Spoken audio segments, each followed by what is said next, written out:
বিগত আওয়ামী লীগ সরকারের অধীনে হওয়া বিতর্কিত ৩ জাতীয় সংসদ নির্বাচন আয়োজনে সাবেক প্রধান নির্বাচন কমিশনার এবং ইসি সচিবদের ভূমিকা খতিয়ে দেখতে দ্রুত তদন্ত কমিটি গঠনের নির্দেশ দেন প্রধান উপদেষ্টা।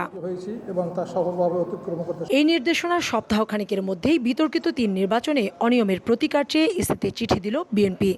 রোববার সকাল 10টায় বিএনপির নির্বাহী কমিটির সদস্য সালাহ উদ্দিন খানের নেতৃত্বে ৩ সদস্যের প্রতিনিধি দল প্রধান নির্বাচন কমিশনারের কাছে আবেদন জমা দেয়। পরে শেরেবাংলা নগর থানায় মামলা দায়ের করে দলটি।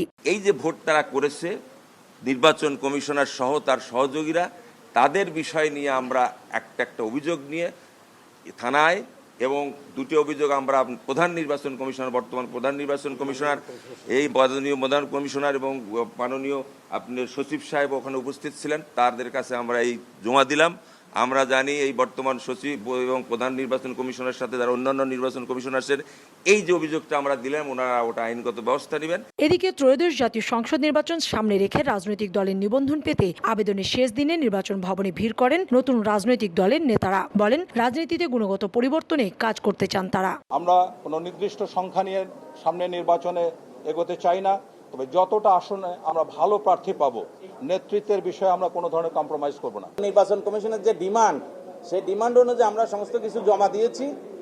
ইনশাল্লাহ আমাদের নিবন্ধন না পাওয়ার মতো কোনো অবস্থান নাই আল্লাহর রহমতে। বর্তমানে নির্বাচন কমিশনে নিবন্ধিত দলের সংখ্যা 50টি। কাউসার চৌধুরী কুমু, সময় সংবাদ, ঢাকা।